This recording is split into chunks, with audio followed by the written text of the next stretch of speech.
Bonjour Bruno Marchal, alors équitation éthologique, légère et équitologique, ce que vous voulez à Montpellier en face à face, quand vous êtes dans le sud de la France, et par Skype et par téléphone pour nos coachings, ça se passe de la façon suivante, on fait une séance ensemble par téléphone et pendant 15 jours, vous pouvez m'envoyer autant de mails, m'appeler autant de fois que vous voulez pour qu'on fasse le point sur l'avancée de votre travail et sur la réussite de votre travail surtout. Alors une suite de 3 vidéos sur le top 3 des choses à faire pour que vous soyez un bon cavalier. Alors je vous laisse dans les mains des autres chaînes YouTube ou de votre moniteur et monitrice préférés qui font un boulot fabuleux pour savoir comment placer la main, la jambe, etc. Le port de téléquitation centré, tout ce que vous voulez. Là, on va parler de votre comportement intérieur. Alors la première chose, c'est que vous soyez dans le même état d'esprit que votre cheval. Hein, c'est à vous de vous adapter. Alors je vous rappelle que le cheval n'a pas de préfrontal. Le préfrontal, c'est la partie devant le front et qui permet de construire des idées, on va dire, logiques, qui nous a permis de faire évoluer la race humaine vers où aller. Alors je ne sais pas si c'est très bien, mais de construire un plan, de faire des mathématiques, etc. Le cheval n'a pas ça. Donc notamment, ça veut dire que le cheval n'a pas de pensée. Donc chaque fois que vous allez avoir des pensées à cheval, eh bien vous allez vous déconnecter de votre cheval puisque lui n'en a pas. Ça paraît extrêmement logique.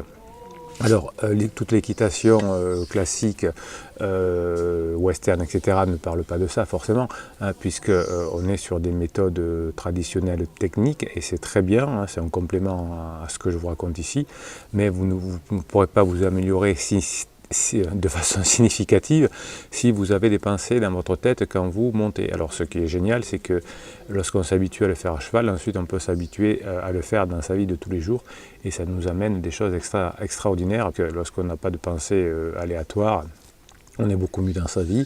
Vous savez quelles sont les pensées aléatoires qui arrivent dans notre préfrontal. Ce sont des pensées qui sont la grande majorité du temps négatives. Pourquoi?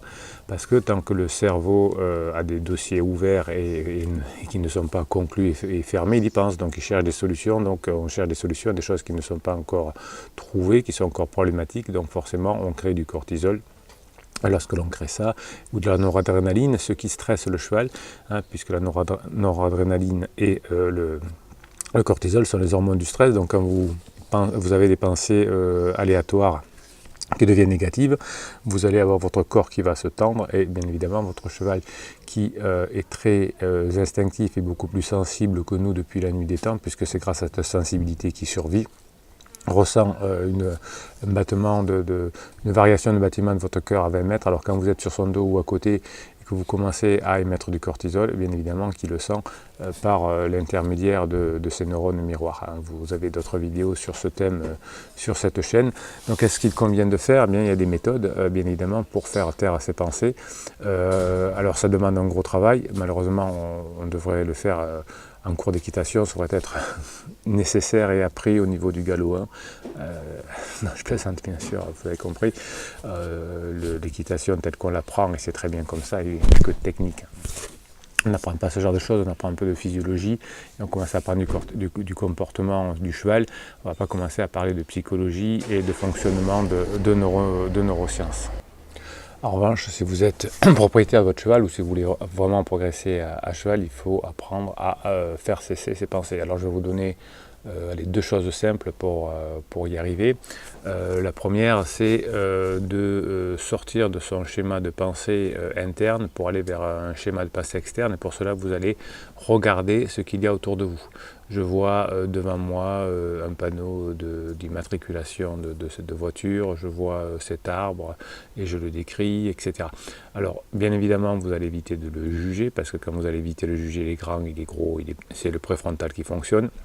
Vous observez juste, et comme votre cerveau, surtout au début, est comme un petit enfant, au bout de quelques secondes, au bout d'une dizaine de secondes, il va à nouveau se remettre dans son préfrontal et rouvrir un dossier parce qu'il va s'ennuyer. Donc toutes les 10 secondes environ, vous changez de point à regarder. Donc ça, c'est une des premières façons.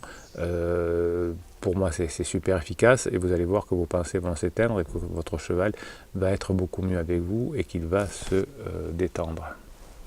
La deuxième façon que je vous donne, elle est intéressante à cheval, c'est de descendre votre attention, votre conscience, non pas sur l'extérieur, mais sur l'intérieur, mais de votre corps, pas du cerveau. Comment sont mes pieds sur les étriers? Comment sont mes mains? Quel est mon rythme cardiaque? Comment se situe mon dos? Où est mon regard? Est-ce que je souris ou pas? Voilà, donc ce genre de choses va vous permettre de vous décentrer et de permettre à votre cerveau de ne pas créer ces fameuses pensées automatiques qui vont perturber votre cheval. Exercice bonus, vous posez des questions, hein, mais un peu comme je viens de le dire. Quelle est la couleur du panneau? Comment sont passés mes pieds, etc.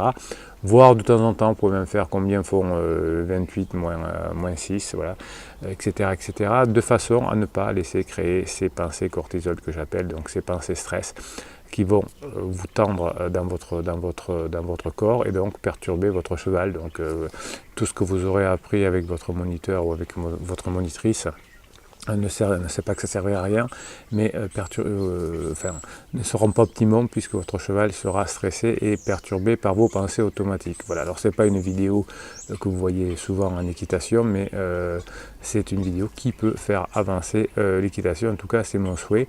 Dans les coachings, en fonction de vos pensées, en fonction de vos peurs, en fonction de vos craintes, en fonction de vos préoccupations, je vous donne des exercices adaptés à vous et à votre cheval, ce qui fait la différence entre le coaching qui est extrêmement rapide et efficace et ces vidéos qui vous ouvrent votre système de pensée. Voilà, c'était Bruno Marchal. Alors abonnez-vous à cette chaîne, bien évidemment. Continuez à regarder les vidéos, partagez-les, mettez des commentaires en dessous parce que c'est très important pour que cette communauté partage et fasse évoluer positivement l'équitation, quelle que soit la méthode, parce que toutes les méthodes sont bonnes et peuvent vous apporter beaucoup. Et mettez-moi ce pouce en l'air là pour faire référencer cette vidéo par YouTube. Et je vous dis, on va dire à demain si vous regardez cette vidéo pratiquement direct dès sa publication, pour la deuxième chose qu'il faut faire pour que votre cheval se sente bien avec vous. À très bientôt.